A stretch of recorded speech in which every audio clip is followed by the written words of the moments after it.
Hello, everybody. Welcome to Basic Binges, part of Nom Talk Network. On this show, we talk about the latest film drop, the latest episode. My phone is on. I'm so sorry. And we also enjoy some of our little snackies that we like to snack on when we're watching TV. Tonight's episode is episode 4 of Miss Marvel. Wah, wah, wah. If you don't know, it's exclusively on Disney Plus. It's a Marvel show about Miss Marvel, aka Kamala Khan. And you should probably be watching the episode 1 review first, if this is the first time you're hearing about this. Anyways, moving on. My name is Stephanie. I'm usually the producer, but unfortunately tonight, Mike Manolo is a busy bee. He's a busy bee, and he was not able to make it, but it's okay, because I'm here. But I am super excited to introduce our returning guests from previous Basic Binges. Yes! To my right, we have Rue. Hi, Rue. Hi, everyone. And then right below me is Raisa. Hi, everyone. I'm also here with my husband, who we call MCU Bruno on this show, but his real name is Marcus. Hey, everyone. Hey, Marcus. So happy to have you. And then under Rue, we have Michael Lee. Hi, Michael. Hello. Hi. It's Michael. Hi, Michael. Hello. But yeah, tonight we are talking about Miss Marvel episode 4. I'm going to do my best. I'm a little rusty, so I apologize. Let's start off with full disclosure. This episode definitely has a lot of centering and focus on the partition, which we have spoken about, or Rue and Raisa have spoken about on episode 2 of our Basic Binges Miss Marvel review, so go check that out. But moving on. So at the end of episode 3, Nani calls and is like, Kamala, you saw the train, right? You guys gotta come over right now to Kurachi. So boom, here we are. We are going to Kurachi. They land. I think the ongoing joke throughout the entire episode is something about oh, bring that bear with wings with you no matter where you go. And it's just her sloth baby with the wings that she has already discussed in episode 1. I thought that was super cute. As soon as they land, the cousins show up to get to hey, family, welcome. And they put these, I am destroying my desk right now. I apologize. They are given these floral garlands to put around their necks, and it reminded me of a lei, but I wasn't entirely sure what that was. Does anybody know what it is? So in South Asian culture, so in India, Pakistan, Bangladesh, flower garlands are typically given in celebration, typically weddings.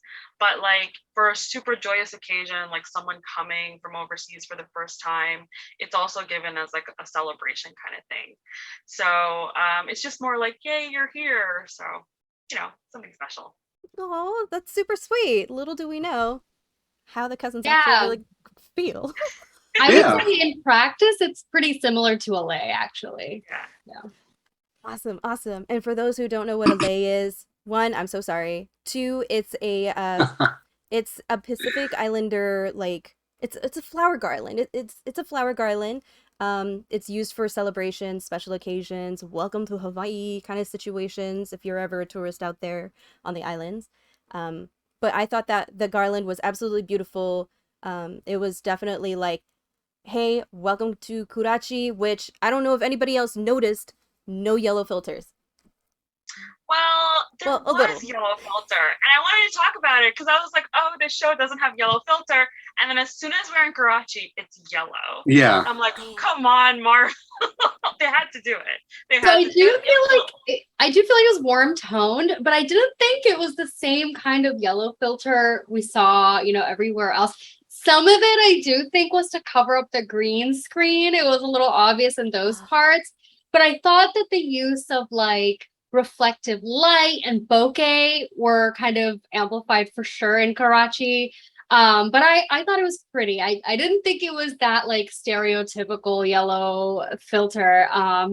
But Rue obviously seems to feel different. So that's super interesting that we feel different. Light.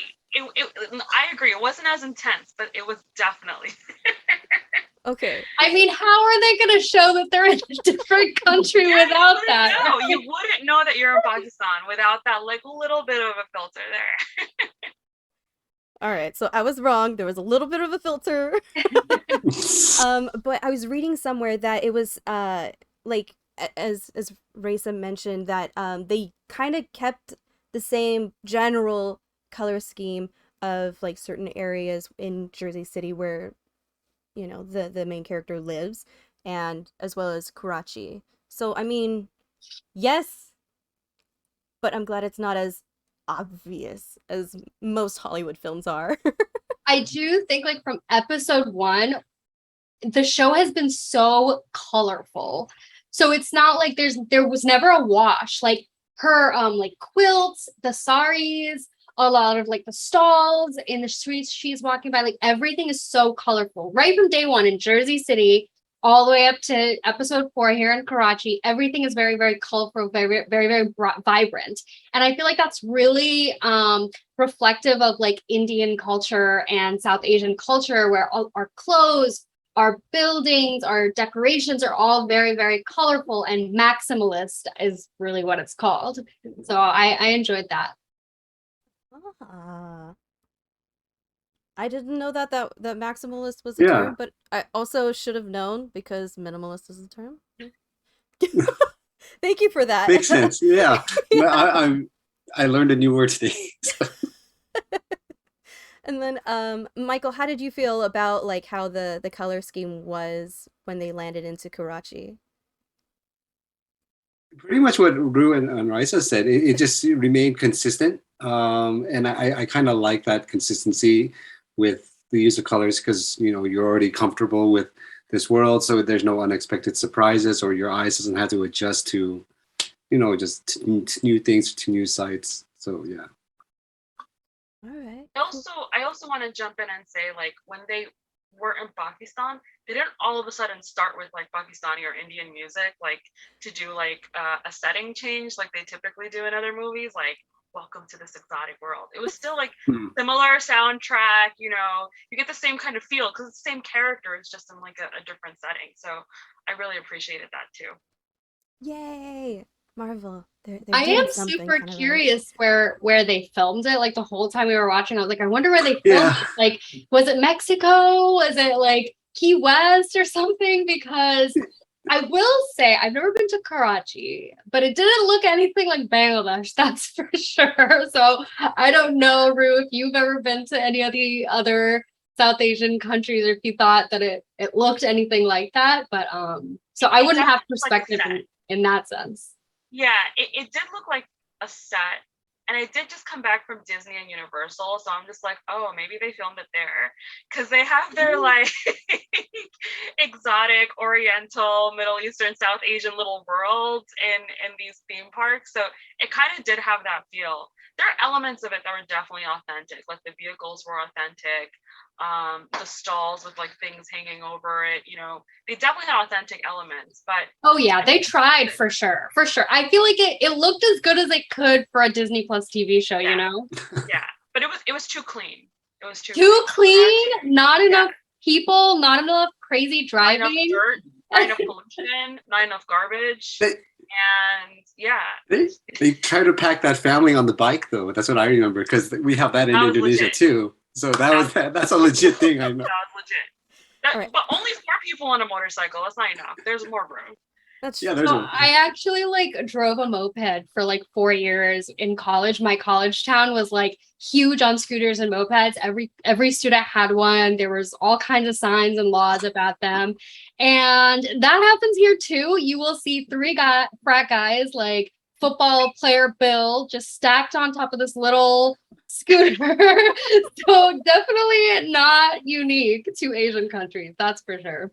No, not at all. I had to Google it because I was thinking about like, where did they film? and it says it was filmed in Bangkok, Thailand. Oh wow, Oh. interesting. Okay, that's Wow. interesting. That explains why it's so clean. And I'm That saying, is a tourist especially India, destination. it's Yeah. just so densely populated, you know, like it's very hard, especially Karachi is like a very, very metropolitan and population dense city. So it's just like New York. I mean, Yeah, I was gonna say it's like New York. If you've ever been to New York, like there's just so much people here. You're not gonna get that like clean street aesthetic, really. That's same with Los Angeles. I don't know why they keep wanting to come and visit us, but y'all need to stop out there. It's not that interesting here, trust me. But going back to the show, what is it?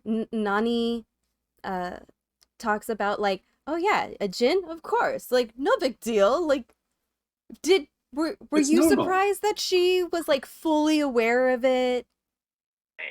Nannies have the craziest stories.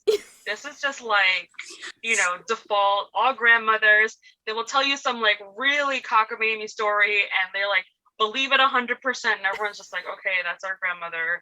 You know, you have to respect her and like play along. So like that whole relationship, I thought it was so sweet, you know, and the fact that she's turning to her grandmother for like advice and like a confidant over her mother, I think that's like emblematic of so many families, you know, whether they're a Pakistani family or not. But like that part didn't surprise me at all. Of course Nani knew. That's why she sent it to her. So she knew what she was doing. Yeah, it didn't surprise me either that she quote unquote knew, because now we know that they're not jinn, because I know that there was definitely an uproar among the Muslim community about her possibly being a jinn. Right away, I was like, she's not really a jinn. I was like, there's no way they would pull that. They're just people that like she said, if even Thor fell from the sky to on top of the Himalayas, people would think that he was a jinn. It's just something that there are a group of people that people in those areas think were jinn or think are spirits or whatever. But I'm not surprised that Nani knew about all that stuff, but it does definitely make me wonder, how much did she tell Muniba? Like, why wasn't Muniba exposed to the bracelet and all these stories? Or maybe she was and she pushed back against it, unlike Kamala, who has her head in the celestial sky. Oh, I see what you did there. Michael, what about you? So I think this is where like Marvel's or Miss Marvel's strength is really just focusing more on the family. I really appreciate these stories because it just really gets to the heart of the humanity of people. These are real stories that people can relate to. And yes, the Marvel stuff, superhero stuff is so fantastical and it's fun. But really, I just enjoy being exposed to new experiences, new religions, and just watching it all. And that's my dog, by the way. So, but yeah, I just like it. So it's great to have this kind of a show that's willing to, tell people about the nuances of partitions, and we'll get onto that later. But just an eye-opening experience, basically. Yeah, absolutely. Marcus, is there anything that you would like to say about this? Like, unfortunately, he never met either of my grandmothers. They both passed before, he kind of came into the family. But she reminds me of his grandmother. Actually, my grandmothers were kind of like conservative, definitely not head in the clouds like Kamala's Nani, but his grandma is like super like fun and hyper and just kind of like that. She was the one who always like took care of me when I was a little kid, so she was always like the fun one, and my mom had to be like the serious one. Yeah, like Muniba is the serious one, and her mom has to be the crazy theory Nani. But now we know they're not theories. Exactly.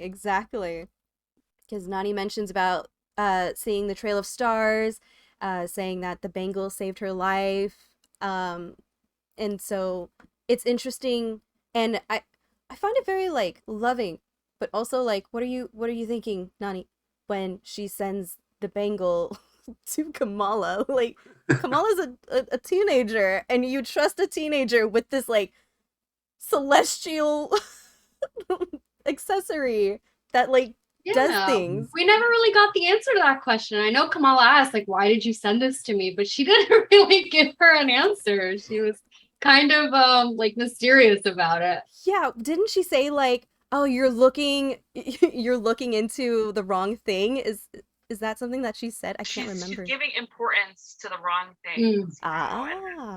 Definitely a very brown mom thing to say. And okay, out of the 4 episodes, I thought this one was the most unrealistic out of all 4 of them. And she's nodding because she knows exactly what I'm gonna say. The fact that a girl from America is running around Karachi unsupervised by herself. Any girl, any lone girl. Yeah. Never.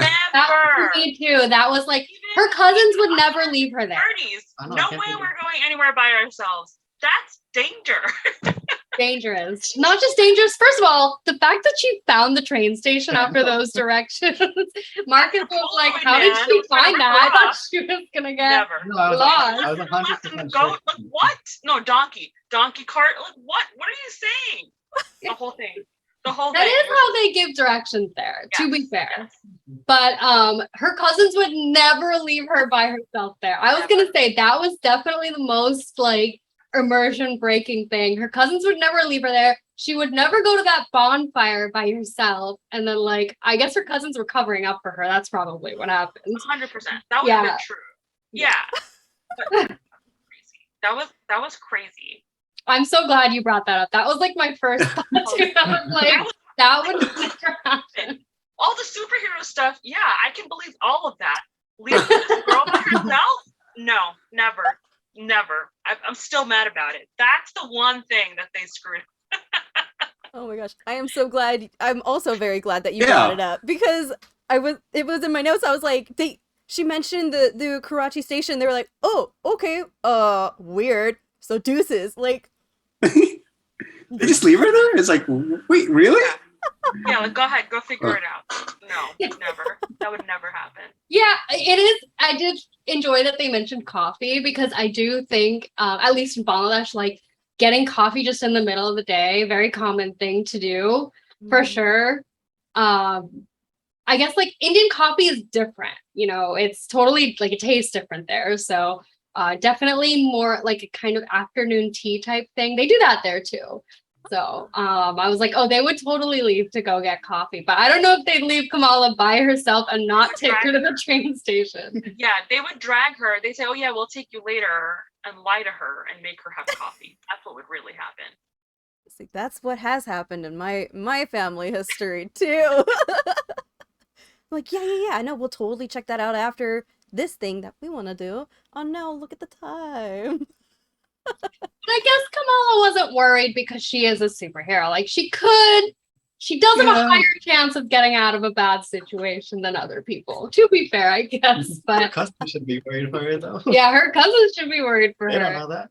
I love how when she was in the market and she was bargaining for whatever, and then she was like, 1,500, you know, like mixing the two languages, because that's very, very authentic. Like people do that, and that's how they slip up in the marketplace, because they're speaking the native language, and then they screw up the numbers or something, or they say dollars or something, and that's it. It's over. And that's how you get scammed. That's right. That's how you get forced to pay 1,300. Whatever. I don't know what the currency is in The Pakistan. currency that it was rupees in this It one, was right? rupees. We in Bangladesh it's taka, and in India it's also rupees. I didn't know if it was the same actually in Pakistan, but 1,300 rupees for a little photo. Yeah, you're getting scammed. And she had a New Jersey t-shirt on and jeans. Girl, come on. Oh yeah. She's clearly never been back home. Her mother definitely would have made her wear a salwar kameez on the plane. Like, She, all right, well, she should have at least. Yeah, She she should should have. have at least mentioned it. She didn't. Yeah. And then her cousins didn't tell her not to wear jeans to the boat club. Like, it's not her fault they didn't tell her that. Oh, No. no. Before That's a they thing here, leave, they too. should have said something. The cousins were mean girls. Yeah. Oh. Yeah. Regina George. Yeah. Yes. But speaking of that boat scene, that's where we saw the pani puri. Yeah, Mhm. buddy. So what is pani puri for people who don't know? Marcus, do you wanna I don't take know. that Yes. one? Yes. MCU Bruno, please. Yes. Yeah, you know what it is. Just explain. Oh, I don't know what like the shells they're made of. They're just like, I don't know Oh, made of, Oh, I heard shells. Like, but they're like these. Honestly, I don't know what they're made of. I think it's chickpea. It's probably Yeah. chickpea flour. But they're like these. What can I compare it to? Like crispy, like puffs, because it's actually a flat piece of dough, and you fry it and it turns into this round ball crisp. You like poke a hole in it, and the filling is like chickpeas, tamarind, and if it's they're pani puri, so it's probably tamarind and chickpeas, and like you can put like onions and cilantro and stuff. Sometimes it's usually very spicy. That's why she was like sweating. But there is a variation also with doi, which is what we call like a yogurt sauce, which is my favorite. But hers are just plain pani puri. But in Bengali, we actually call them fuchka. And then other people call them golgappe. Oh, It's yes. like round, and you just poke and you eat it. Goal So, means round. they- So Yeah, it's round and it's crispy and spicy and sour, and you peel off your tongue eating too much, but it's like super addictive. Like, yeah, it's a street food. and we're both Bengali, me and Rue, and we both live like right near Jackson Heights, and also I think you live in Jamaica, you said? I live near Jamaica, Yeah. yeah. So Yeah. there are like street carts here all the time selling it. Whenever Marcus and I go down to Jackson Heights, we always get some.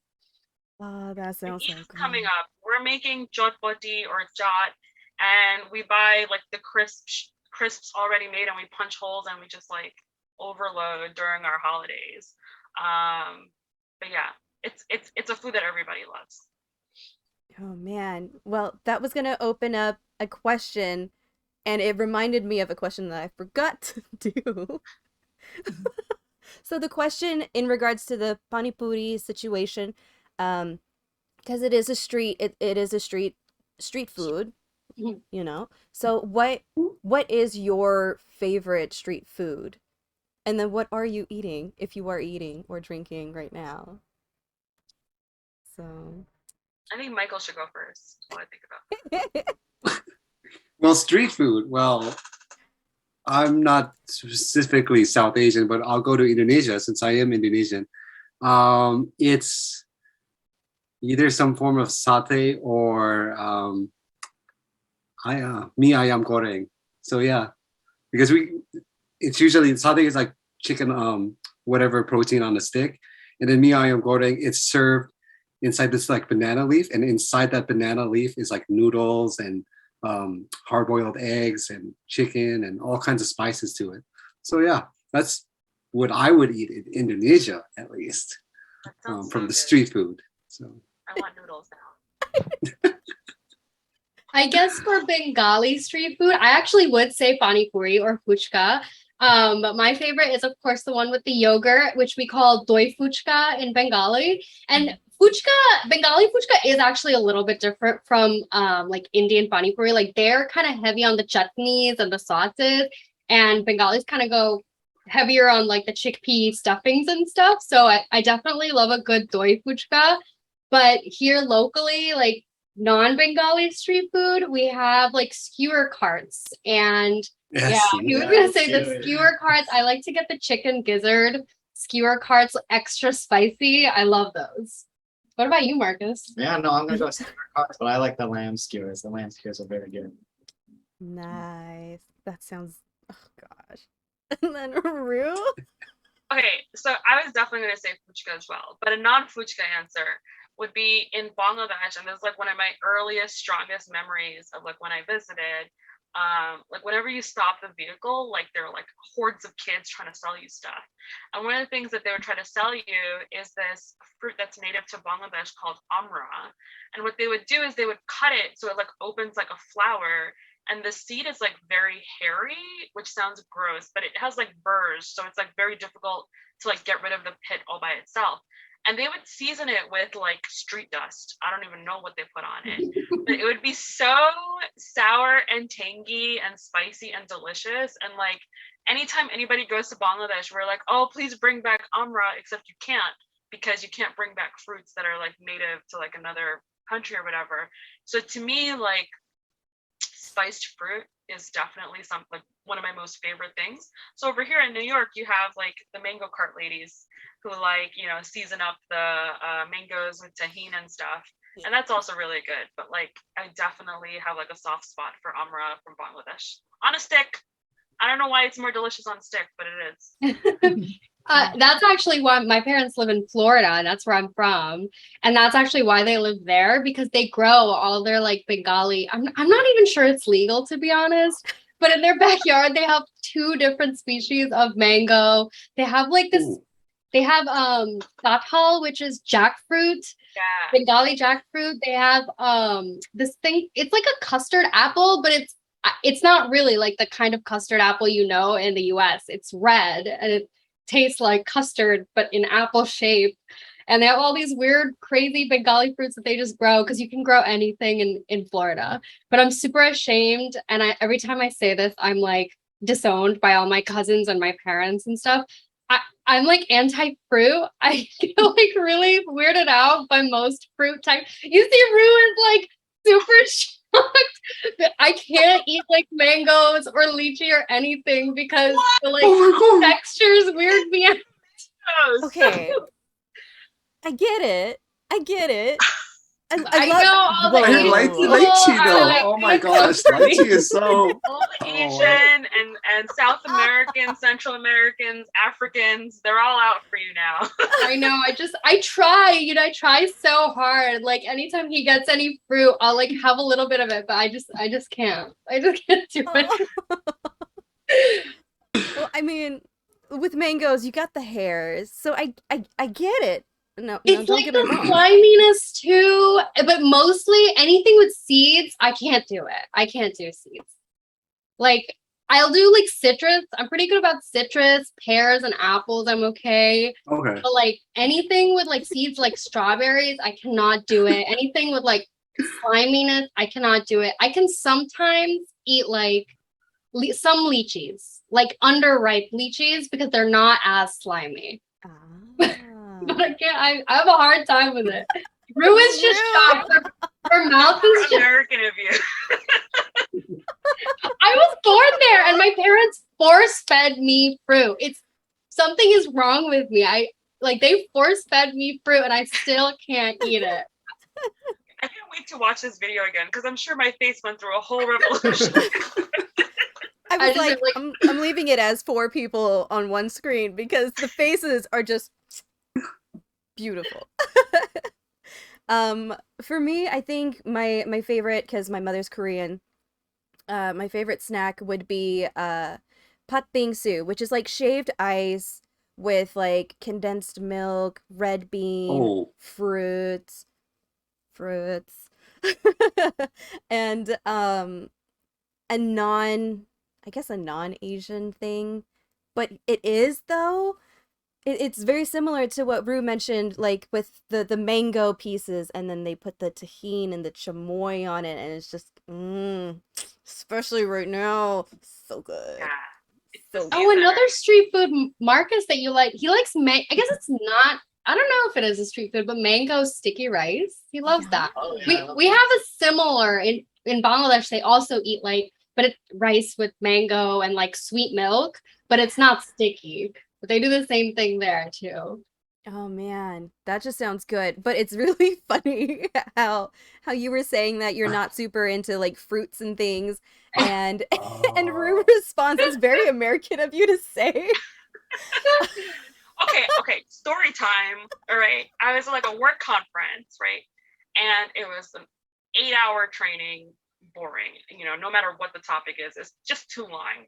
So I brought myself from lunch a bunch of snacks to have during the afternoon and keep myself awake. And one of the things I had, because this is in New York, some random fruit seller, I brought a pack of raspberries. And I was having raspberries during the thing. And I was offering it to my coworkers sitting at the table with me. And one of them goes, no thanks. And I'm like, excuse me? Like, who doesn't like raspberries? Raisa. But it wasn't Raisa. So I've so never even tried one. right. So he's like, oh no, raspberries just seem like the kind of fruit that I wouldn't like. So that's why I'm not gonna eat it. I'm like, excuse me? Do you not eat fruit? And he's like, no, I eat like apples, bananas, I'm like, oranges? He's like, yeah. I'm like, mangoes? No. And I was like, I am not gonna leave you alone until you try that. So he took one and I was like, so what is it? What did you think? And he was like, it tastes like those raspberry fruit snacks. And I'm like, oh my God. Your frame of reference of raspberries is the plastic, like Welch's, snack food. And not the actual fruit. So I feel like that's me with a lot of fruits, to be honest. I have a history of bullying people with fruit. I don't even know what to say. So it's not just real. Every Bengali I've ever told that I don't like mangoes or any kind of fruit has just roasted me for the entire rest of the day and the rest of my life. So what about coconut? I'm okay with it's not really fruity, it's kind of just crunchy flesh. Do you know what I mean? It's like not the same. So it's like sweet celery. Yeah, like because I am a vegetable person. I'm a vegetable person. I'll eat all kinds of vegetables. I don't know what. I feel like it's a mental block. I feel like I should go to like hypnotherapy to try and like get over it. Hey, if you ever do it, question opened up a can of worms. Like, but the favorite thing that some of my old, like when I used to stream excessively, some things that a phrase that my friends would always say in the chat was "focus fox." I feel like I opened this like, okay, so we're gonna try to get back in because I just realized like time went by so quickly and it blows my mind. Okay, so anyways, so her cousins ditch her because that's totally something that would really happen in real life. Went to eat yeah, like wait, all families like no, yeah. Oh, totally. I would totally leave my foreign family relative in the middle of nowhere. Anyways, so she does find the train station. She does see the Ant-Man mural at the station. It says you can start small and still be larger than life, with a little Easter egg with Adrian Alphona's name on there. So, this is where she meets Kareem, who is in the show part of a group called Red Dagger, but in the comics he is Red Dagger. I was really surprised to see him actually. Like as soon as I saw the dagger, I was like, "What?" And he was like, "Wait, do you know what that is?" I wasn't sure about it because in the comic he's also a love interest, and I'm like, okay, does she have 3 now? But I'm glad they didn't go that path. I'm glad they like went around, they didn't go that path with him because I would have been annoyed. But I was surprised to see him because he doesn't show up until later in the comics. But they're going a pretty fast pace, I guess, with the comic stuff. So. Right on. All I know is he was in issue 12, the same issue that she went to Pakistan in, correct? I guess, okay, so if it's issue 12, I guess it happened a lot sooner than I thought. But I guess I was reading it, like month to month. So like it felt much slower. But yeah, actually that makes sense. Yeah. Yeah, and it's not like they've been going strip by strip on the comic with the TV show. Oh yeah, they have. Yeah. But yes, this is where she meets Red Dagger as well as Waleed, who is like the mentor of Kareem, and he straight up breaks it down, gets us caught up on what probably went over our heads, mine especially. But what blew my mind is he pushes a button and then these like things go up and all of a sudden there's like sand technology, and then you see the clandestines like dimension, and the other half is I think it's 616 that we're talking about. and how Yes. they basically just want to get the bangles, open up the portal of the dimension, and just kind of take their dimension into this dimension, fuse it, and just be like, this is our planet now. Um, and we also find the translation. We finally know what is on the bangle, and it says, what you seek is seeking you. What do you think that means? How did you feel about Waleed breaking down what the clandestines were taught were like actually like going for, instead of just being like, we just want to go home? But now we know they don't just want to go home. Rue, what did you think? So I thought the way Waleed breaking down like the whole like alternate overlapping universes was really interesting because a portion of it is very similar to the way we're taught in like religious stories about jinn, about how like they're existing in our world, but we just can't see them. So they're like walking around living their lives and stuff, and they're just in another dimension that's not visible to us. So like a lot of the Arabic words that they use, um, like majnoon, and there were two or three other words that were like the unseen. You know, I thought that was like really great how they like seamlessly integrated like religious and cultural lore into this, you know, comic book superhero story.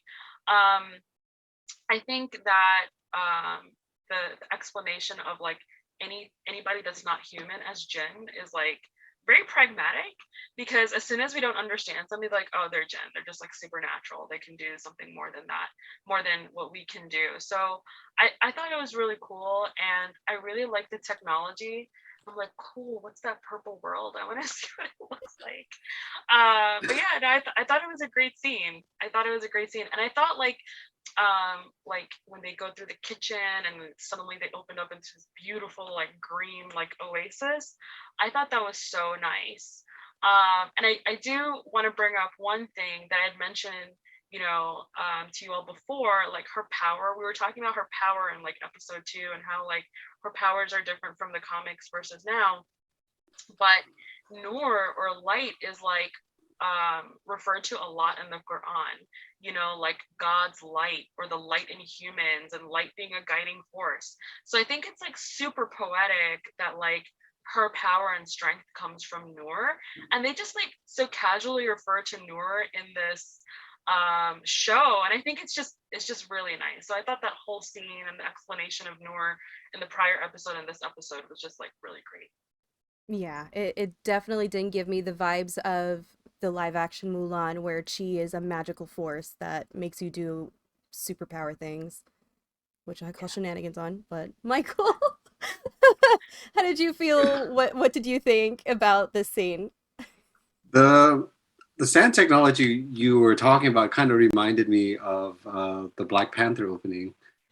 So there was a lot of exposition heavy storytelling, explanations of how their world came to be. So there's that mythology. Um, yeah, there's a lot of mythology woven into the story. And just as Rue was saying, it was, this is what I like about the show. It just draws from such, it comes from a real place. It's not just some made up comic book thing just to make it look flashy or sound, comic book superhero. It comes from an honest place, and it really opens my eyes to this religion, because I just don't know much about it, and I just find it all very interesting, and just an educational experience, honestly. And Marvel does it in such a fun way, where it's like, it's superhero-y, but it's also very real. So that's what I really like about the show so far. Oh, absolutely. Like, it definitely makes me want to learn about the culture and the Mm, religion, especially. Like, especially now. I'm just fascinated with like something that I've never been raised with in Western culture, like Western society. And yeah, then now with the show and meeting these two amazing, like, all of you guys, like, you guys are amazing. And like hearing, I'm learning especially, so much, I'm just so like honestly. fascinated. After episode 2, I was just like, I need to move to New York or something, because these two people are amazing and I want to be friends with them. But anyways, not about me. Not about me. Raisa, how did you feel? Well, first, thank you. And we can still be friends even though you're all the way across the country. But I would say I walked away from that scene actually still skeptical. I was very skeptical from all of like episode 3. First, I was like, there's no way she's a Jinn. Second, like, you know, right in that episode, we saw that she gets the bracelet from a blue hand. And I made like a couple TikToks about that. I was like, it's a blue hand. What alien do we know? What species do we know that is blue in the Marvel universe and has a connection to the Marvels? The Kree.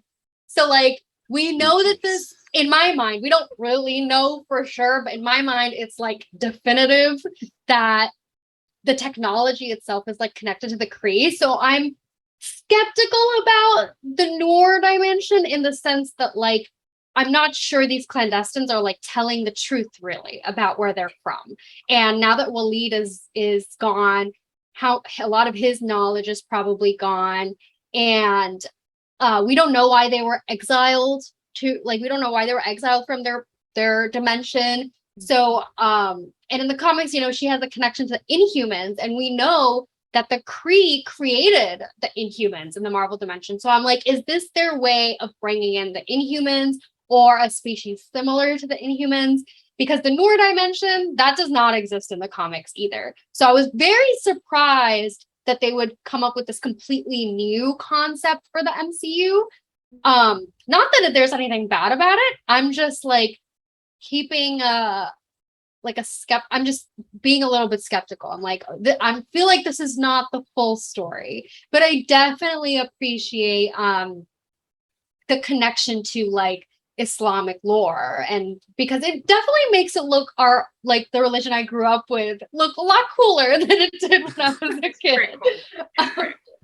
But I guess we'll have to wait and see. I know that the Muslim community on like TikTok is wary about it. They don't know how they feel about these divine concepts being connected to like this fictional superhero universe, and that's totally understandable. So I'm walking away from that episode with like a wait and see mindset for sure. Okay. MCU Bruno, anything? How are you feeling? I'm in kind of the same as Raisa. You know, I watched all her TikToks, so I know the theories. You know, I'm on board with all her theories, and like, you know, whether anyone who's explained anything to comment like really knows exactly what's going on, like, I'm not sure we know. Right. Like, do the Red Daggers even truly know? Because their group, like they mentioned, there's just like a group to protect people against unseen forces. And that could be that's not just the clandestines. Like, how much did they even know about them? Because we barely know anything about them. So yeah, they're just a very, like, for a comic book fan, it's weird for me to have this question mark, actually, because sometimes I'm like sometimes we'll watch like the CW shows together and I'll be like, oh, like that's Hawkgirl, and he's like, that's a spoiler, like, because you know, like I know stuff from the comics. So this is definitely a question mark for me that I'm not used to always like having. Like I always have some pre-knowledge about what's going on, and I don't this time, except from my religion, and that's like super weird for me. Yeah, so like I'm going into this super blind and I'm really enjoying it. I like don't watch previews, none of that. I want to know nothing about it. So like I'm really appreciating your struggle where you're just like, where is this going? I should know. I've done all my homework. I've done no homework and I'm like really enjoying it. But you did bring up a point that I wanted to elaborate on, which is like Waleed is there and he's like, here are the answers. And I'm like, why should she trust them? And then she just did. And I'm like, what?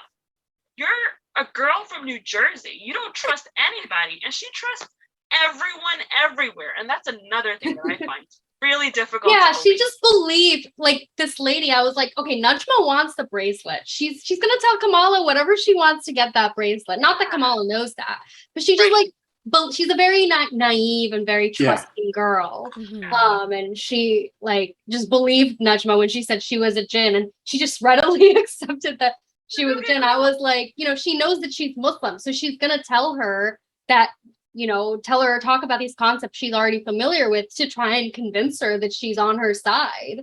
But yeah, I agree. She should, especially being from New Jersey, she should be a little less trusting. Definitely very naive. Jersey City, like there are pockets of places over there, it's not a small town. So, yeah. Yeah. And speaking of just trusting people and going on random adventures, Kamala does go to the beach with Kareem, where you see the bags of biryani and the chicken leg, and just oof. Now, I don't want to get too caught up in this question, but I am curious because this is Nom Talk Network. What is your beach bonfire snack of choice?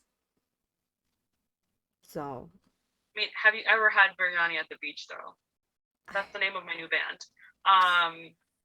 It slaps.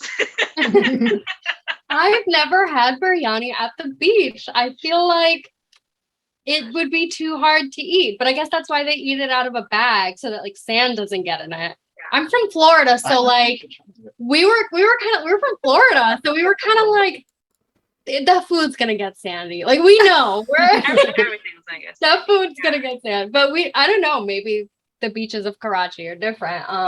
But I was craving biryani all day. Like after that, I was like, can we please get biryani? And he was like, no, we're eating out too much. You have to make pasta at home. And I was like, please, can we get biryani? I like was craving biryani the whole day after that.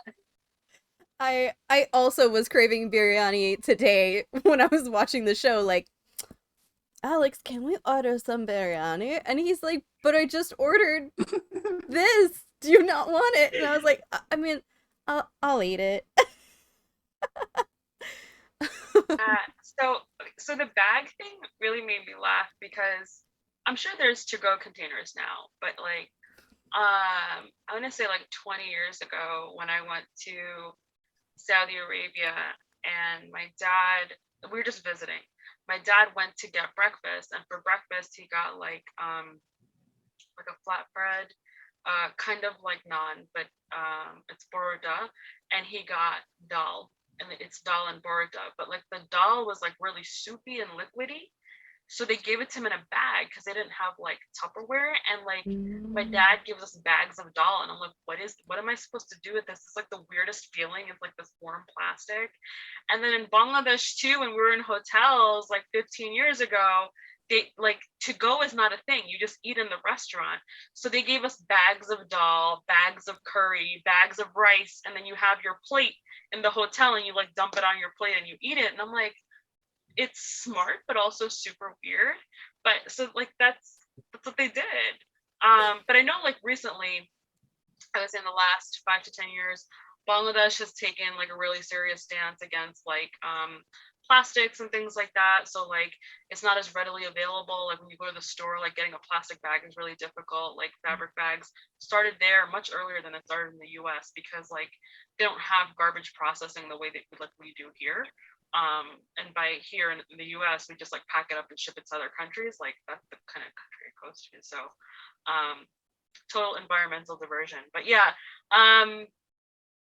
immigrant parents, so like they would just pack up biryani in small containers and we would just have them at the beach, at the park, everywhere. I would say bagged food is just way more accepted everywhere else than in the US. Like in Canada, they have bagged food, bagged milk. I would tell you actually, Rue, they probably haven't changed to containers at all in Saudi Arabia. Like you still get like bagged stuff. It is more eco-friendly, it is more like space efficient, and it's just like not weird everywhere else, I guess, to have bagged food. But for me it was weirder that they were eating it at the beach. So that was weirder to me, but definitely made me crave the biryani in a bag. Actually, biryani in a bag sounds like fire right now. Michael, beach bonfire snack of choice. I don't remember ever eating like food on the beach because I'm worried about getting sand on my food, and I'm like, I don't want that.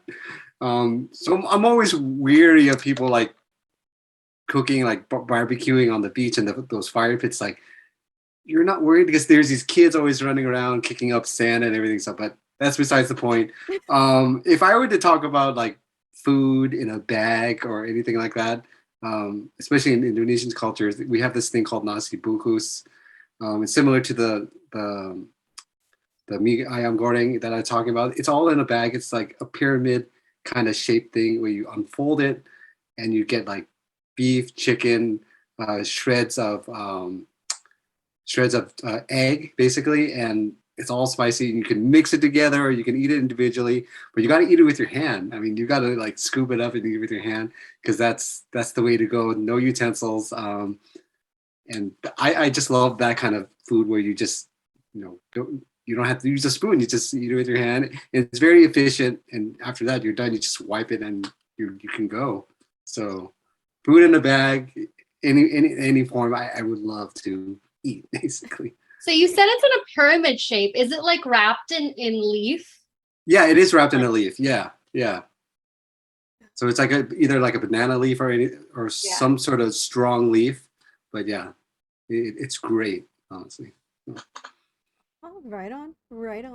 Okay, but beach bonfire aside, we're gonna go real quick through the mother-daughter dynamic of Muniba and Sana. It's sweet that Sana still has like all these boxes of toffee that, like Muniba's like, what's up with all these boxes of toffee? And she's like, you like toffee? I mean, I saved ate them for but you. Yeah. I mean, I ate a lot of them, but these are yours. Like it's like a sweet reminder of like I'm still your mom. I still remember things that you enjoy. This is something that I remember you enjoying. Here you go. But the whole story behind why Muniba left, um, and just feeling, correct me if I'm wrong, because I did just see this, but my brain is just not it's not a smart, but it's not a smart little cookie. The reason why she moved away was, in a way, she was embarrassed of her mother's like stories of like all the things that her mother like went through, and like what she went through, and like speculations on where her mother could have gone, things like that. Am I wrong? That was part of it. Okay. But the bigger part of it was that her father left her mother. So she was now a divorced woman, and that's super shameful. So they're saying that the father left because of all of her fantastical stories, and that's the reason for the separation. And that can be ostracizing in South Asian culture, unfortunately. It affects people's livelihoods, family relations, like marriages won't take place if they hear that there's a divorced family member. It's really messed up. So she was saying that she wanted to escape the social confines of like what she had with her mother's family.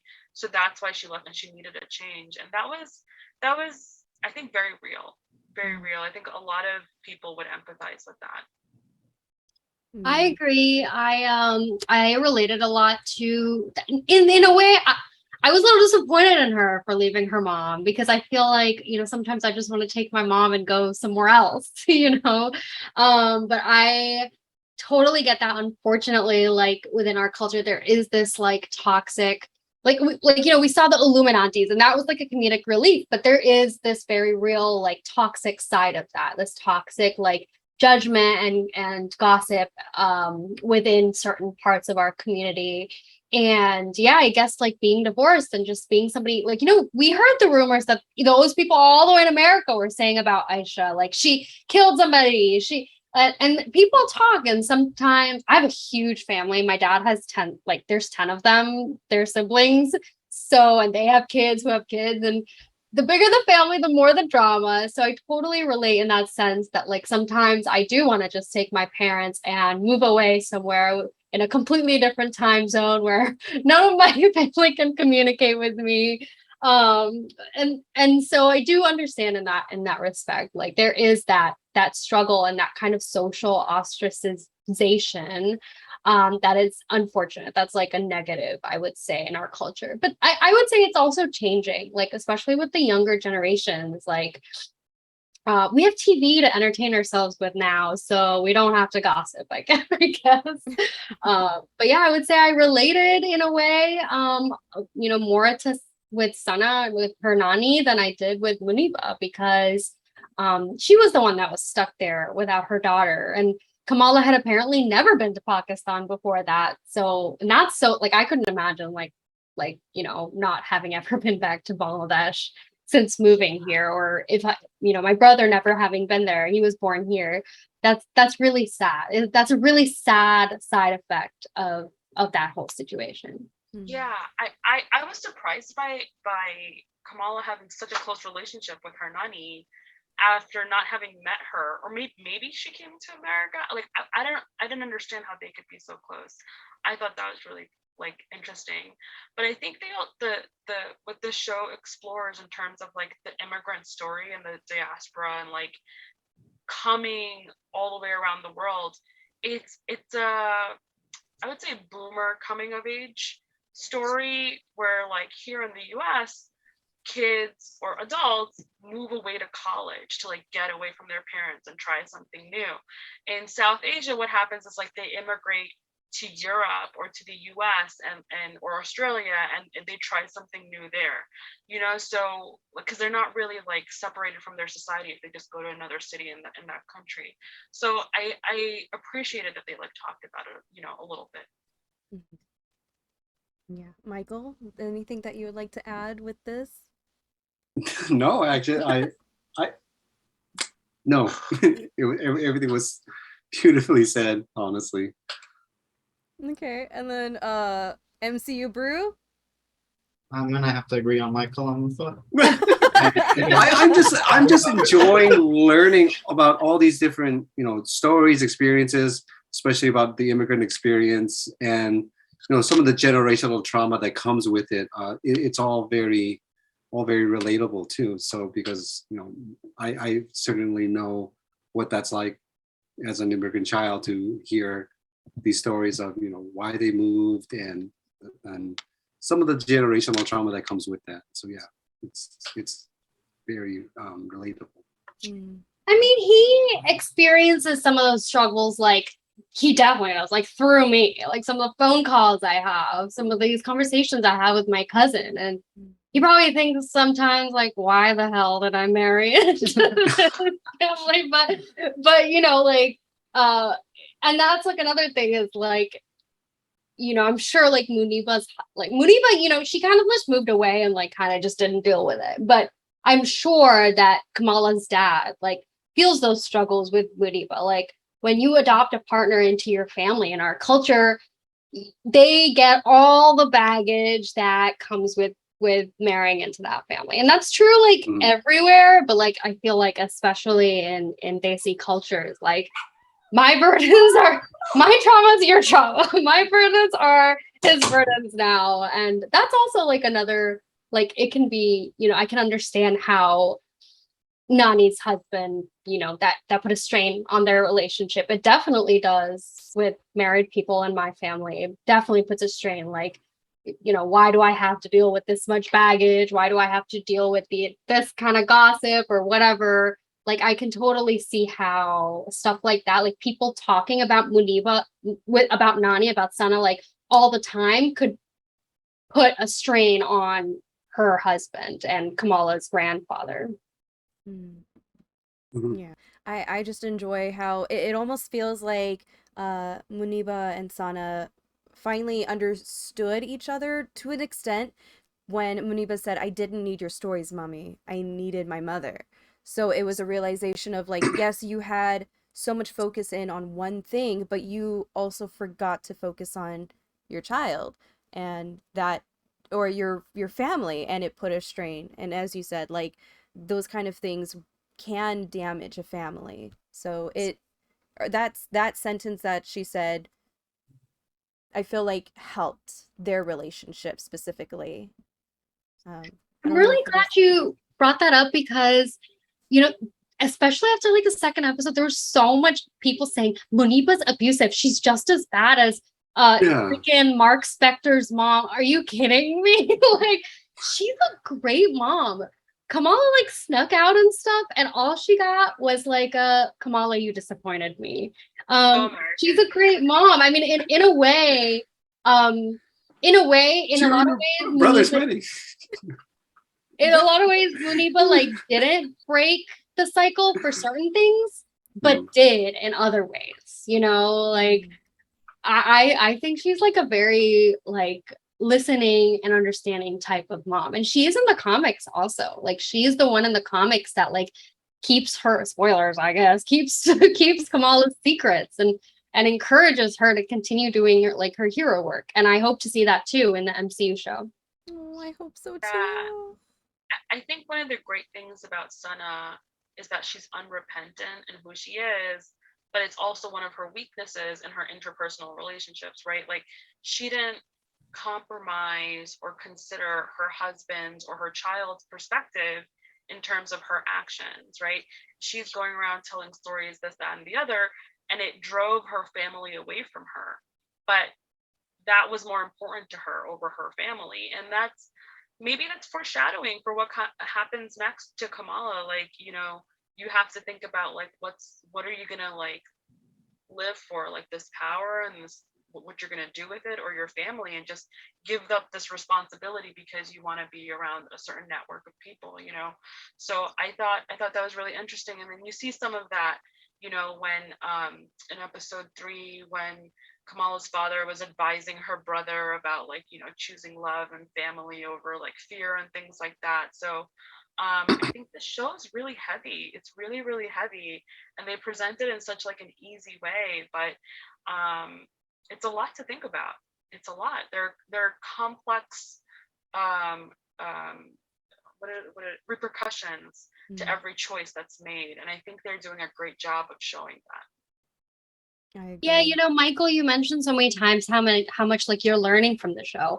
And that is truly a testament to these writers' abilities to take these complex, like, first of all, completely new culture for a lot of audiences, completely new religion for a lot of audiences, geographically, regionally, a lot of new stuff for these audiences, just in general, to like be exposed to. And they make it so that even people who are not South Asian or Muslim or whatever, or superheroes, you know, whatever, can relate. You know, I'm sure everybody has a story about, you know, being estranged from a family member, mother, grandmother, mother-daughter's relationships, financial struggles, you know, immigrant struggles. Like these are all things that people, regardless of how they identify, can, you know, relate to. Yeah, and I would, just to add to that, I think it helps also that they have these writers who are of, you know, of the descent, and you know that they know the religion. So it helps that to bring that kind of authenticity to these stories, where you're like, okay, it's not just added for fluff or anything. These are really, really real stories, and yeah. Yeah, they definitely learned better from after the Ancient One in Doctor Strange. they learned. I think they've come a long way. Very cringe-worthy right there. One thing I did want to point out in terms of authenticity, you know, like that scene where Kamala comes home and when he was eating the toffee, and so Kamala eats the toffee and she's like, it's so hard, how do you eat this? And her mom says, you need to have strong teeth. My mom said this to me my whole life. My mom can chew through bone like nobody's business, and it's a very Bengali thing, but like I don't know how my parents have such strong teeth, and through their genetics, like I can't chew on ice the way my mom does. So that line just like warmed my heart so much, because it was like it was like so Bengali. I know it's Pakistani, but it was like such a like mom thing to hear. So I thought that line was excellent. Okay, I've seen my parents' teeth, and they're not strong. They're just messed up. And my mom never told me I had strong teeth. She always just told me I don't drink enough water, which is. If you chew things, you know, because my mom's a dentist, if you chew things, it could just shift the teeth around in the wrong way. So maybe that's why. But what who I'm knows? saying. I had to get braces. I got messed up teeth from my parents, and they got messed up teeth from their parents, probably because from chewing hard stuff. Yeah, see? super hard stuff.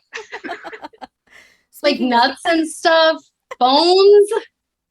One of my aunts just straight up just chews on bones all day. Yeah, yeah. Not chicken bones, like beef bones, like real bones.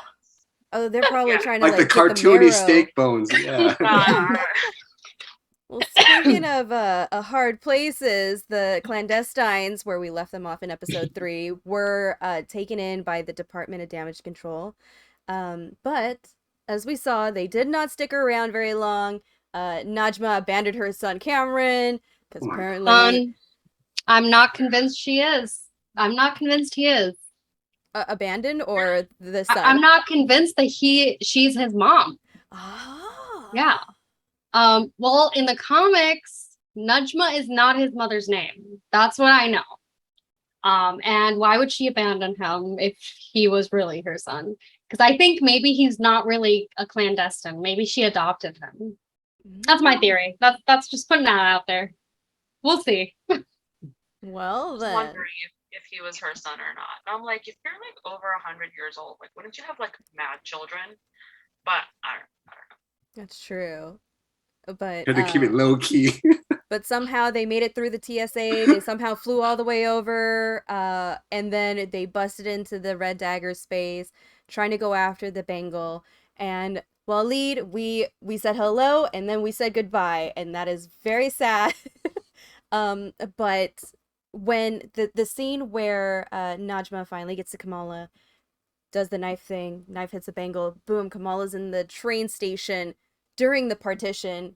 Do you think this is time travel? Do you think she's just having like a Bengal flashback or a cosmic flashback? What do you think, and what are you hoping for in the next upcoming episodes? So, Rue, would you like to start? Okay, so that scene messed me up because it made me want to cry just seeing like all those people. And I'm sure the situation was much worse than it was. My theory is that it was a flashback, but I have no basis whatsoever for that opinion. That's just what I think it is. And I'll say that right now. But you did remind me that I didn't answer your prior question about like the knife, the bangle, and the inscription. I think she's looking for Carol Danvers and Carol is looking for her. And again, I have no basis for this whatsoever. That's just what I think. So. Okay. I also have no basis for my opinion. I also agree that it's a flashback. My only evidence is that I really don't want it to be time travel. That would be an awful plot device. But we're all sick of the time travel. They did that in Endgame already. We're through. But we've been seeing like the flashbacks. You know, they were flashbacks. Like the bracelet stores these memories. As for the inscription, I don't know. I kind of thought it was like maybe she's looking for her connection to her heritage, her origins, you know, like where she's from, who she is, who she's meant to be, who Aisha was. Is kind of how I interpreted it. But the Carol is very, very, very interesting. That is very interesting. We know that they're gonna meet. We know that she's going to call herself Miss Marvel at some point. We'll see. Knowing Marvel, it's probably going to be like the last line in the last episode. She's like, I'm Miss Marvel. Post-credit scene. Yeah. We'll see. Marcus, you agree? Like, how are you feeling about it? Yeah, I agree. I also, for no reason, think it's the flashback. Yeah, maybe more interactive than just a flashback. Maybe she'll see Aisha or somebody in there and I don't know, speak or something. I don't know. Just the theory. All right. I also think it's a flashback, and I'm really also hoping that it's not time travel because they did it in Endgame already. Like, why would we keep going? Let's stop doing that. All right, thank you. But she did immediately hop on the top of the train, so I'm wondering if she is looking for Aisha in that space. But in regards to like what you seek is seeking you, it could mean so many things. It could mean maybe Aisha's there, she's alive, and she is looking for her bangle. True. She is clandestine and they do live a long time. I didn't think about that. So that's yeah. my like little that. theory that's coming out of nothing. But final thoughts. What are you feeling? How excited are you for the upcoming episodes? Any more last minute add-ons before we close out? I feel that the inscription thing has to do a lot with the 10 Rings tease that we saw in episode 3. Because then also in the Shang-Chi ending, they were looking for something. And it's like there was like a location, like a beacon of some sort. And they don't know what they're looking for. So it goes back to like what Rue was saying. Maybe because what was that? Miss Marvel was in that scene too. So they don't know that they're actually looking for each other yet. So maybe there's some sort of Michael, can you there. elaborate a little bit about that? Because I did see some people theorizing online that the 10 rings are related to Kamala's bracelets, but I thought it was just because they were like, oh, they're just both bracelets. But you're saying that there was like a in episode 3, like a reference. Yeah, in episode 3, around like probably a little after 3 minutes or so, because I looked at the timestamp. There's this overhead shot where the clandestines, they were standing right above the 10 Rings emblem. It's like, oh wow, that's pretty interesting. I did not catch that. Yeah. Now I'm like, okay, so 10 rings are also Kree technology. Now I'm like, yeah, exactly. And it would make sense.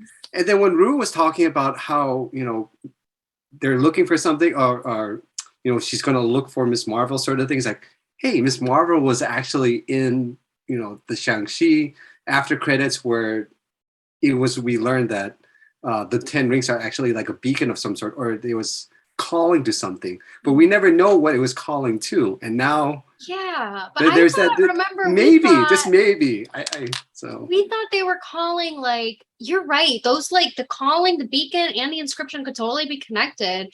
But I had just assumed that it was like, because the monsters in Shang-Chi were from another dimension too. Right. So I was like, okay, so is it calling to the monsters in that dimension or what? But yeah, you're right. I'm really, maybe they're calling the Kree. Or calling from the North. Oh snap! Yeah, or from the North dimension. That's true. I don't know. I'm looking forward to seeing more of Bruno and Nakia next episode. So absolutely, I want to know what happened. Yes. Like, are they still friends? I mean, if you read the comics, we kind of know the answer, but to see that confrontation is definitely something to look forward to. Yeah, it's gonna be like Brown Girl Throwdown. I'm really excited about that. Go hard. I don't know. They have such a good relationship. I feel like Nakia is like the very understanding type, We'll see. I mean, who doesn't want a superhero friend? No. Okay, let's talk about her a little bit. And the big was episode 3, right? When they came into the masjid and stuff, and she was all like boom, boom, boom, boom, boom. I was like, that's amazing. I love that they made a character like her because she's really real. Like, so many girls are like her. And then when they showed those cops walking on the carpet with the shoes, I was mad too, girl. I was like, take your shoes off. How dare? Like, all of it. It was just so good.